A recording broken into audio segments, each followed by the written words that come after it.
somehow we've like made learning and education, it's just such a negative word as you're young, you know. And I think, you know, maybe there is part of the system that burns people out, and I'll agree that there are, but man, if you open people up and change their mindsets a little bit around, just looking for opportunities and really, I mean, I think it does take mentors and coaches to really help youth and anybody really. And you probably know this more than I do, I mean, with the psychology behind things, but like being that person that's actually going to say, you know what, you're really good at this, or you like this, and you identify that. Because I think when we identify with school, it's basically, I can tell you right away what I was really bad at, right away. I was like, okay, I was bad at this, and this. There are a few classes that you remember that were awesome. And every one of my own experiences are things that we did. It wasn't like, oh, I never remembered a worksheet, right? Ever, except for we had a history teacher where her bird actually kind of chewed on mine once, but that was kind of funny. But like, you know, like you never remember a worksheet or a test, but you really remember the experiences. And I like that half school, half kind of academic day, and then half experiential learning. And I would love to see more schools do that. And not only just in K through 12, but post-secondary, I mean, in anything. So yeah, that's great. You know, it's to share a story that actually just recently happened, because 100% what you said, Peter, that this isn't just for teachers and educators and students. Like this show applies to anybody and anything. But we literally, the principal at the school I work at now, reached out to me yesterday. He said that one of my students' grandfather wants to come and observe the classroom. I'm like, okay, that's kind of random. I mean, sure, why not? I said, is he an educator? Is he an investor? Like, what's his story? He's like, no, he's an educator, but he just wants to see his grandson's classroom. So he came by today. This is an elderly gentleman. He's, you know, the beard is a rabbi and everything. And he comes in, he's hunched over. He's one of those guys that he's always studying. So he's like, he's permanently like this. And he comes in, and he just comes in with the most, and he's got more energy than I have. Wow. And he came in, and he just started off with a story, and then he was observing me teaching, and then he gave another story, and he was taking notes. And he asked me afterwards by recess if he can talk, and we start talking. We talk about education in general, and then we talk specifically about his grandson, who is not the most academically advanced student. He's definitely struggling. But when it comes to hands-on, he excels, and when it comes to helping out, he excels. And I was talking to this other teacher, this grandfather, and he said something that was very interesting. He's in his school in New York. He takes students who cannot read or struggle, and he's able to get them to the point where within a couple of weeks they're reading like that. Wow! And he says, what's the difference? It's that personal attention and getting to know, he used a different word, but essentially getting to know the student. Yeah. Getting to know the individual. And that's the thing. And that's what ongoing education is about. And whether in a school format or as an adult or in a business, even, you know, it's okay, getting to know ourselves and what else do we need, or what piques our interest and what do we want to know. But it's also finding those people who can do that for us, and then looking at what we know and then teaching that. You know, the Lubavitcher Rebbe, again, he talks, he says, if you know Aleph, that's the first Hebrew letter. If you know Aleph, teach Aleph. Anything that you know, teach it. And you know, looking at our viewers now who are commenting, but I want to highlight for a second, Alexandria. I'm sorry if I'm mispronouncing your name. I'm going to call you Alex because I think that's what we referred to you as. If I remember correctly, she's a nurse, but she also teaches, and she teaches other nurses, not just about nursing, but I think even the business end of nursing. Right, Jeremy? Am I remembering this correctly? Yep.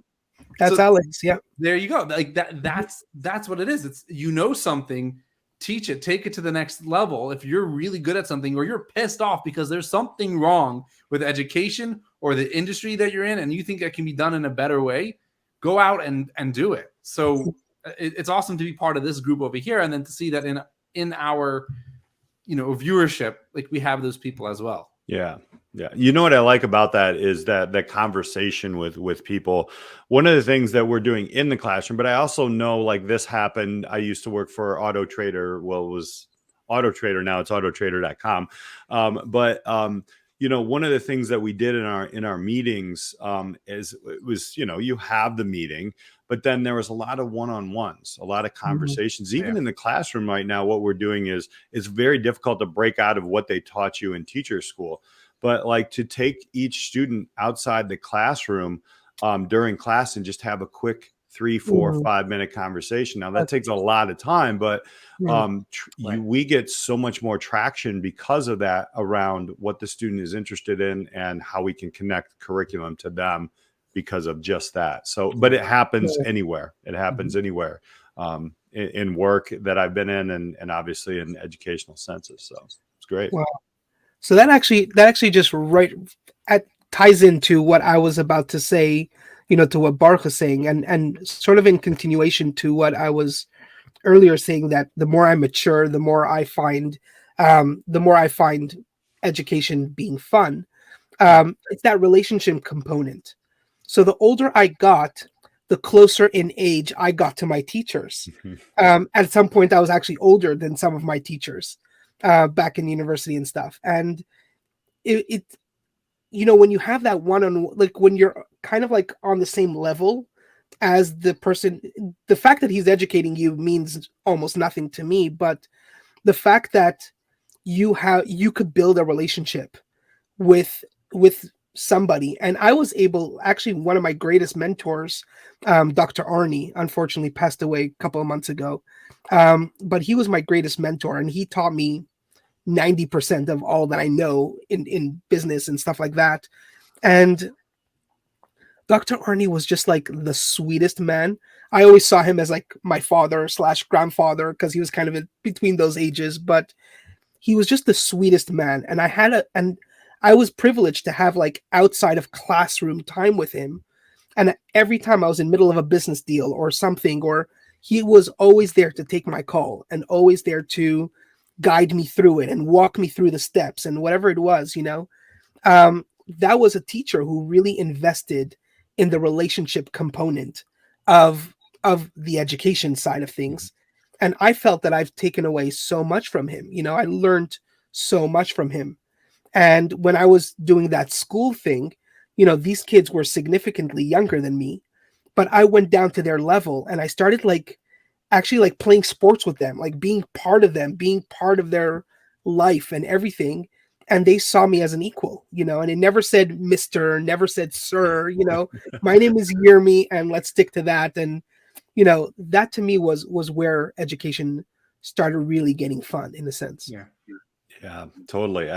My wife will tell you I'm like a 13-year-old in my head. So maybe that's why I'm pretty good with high school kids. But yeah, you're right. I mean, having conversations at the level that they are and learning from one of the best things I did. The reason why I know, I mean, I'm pushing 50 and I know a lot about like editing and all these different things. One kid came up to me and said, you're like Gary V of education. And that was it. I was like, whoa, right. And I was like, of course, now I'm like, well, Gary V is more like Peter Hostrawser of, business and marketing, but okay. Right. So, but then, they were like, you should check out this Snapchat and, you should check out Instagram and do all these things. I'm like, all right, let's go, and even today, I do have a TikTok. I haven't got quite dove into it much, but when I post something, the kids are like, hey, I saw your TikTok. I'm like, maybe I should start teaching business on this thing. But it's fun and you do learn, and man, you connect generationally like that too. Just like you said, Yermi, that's great.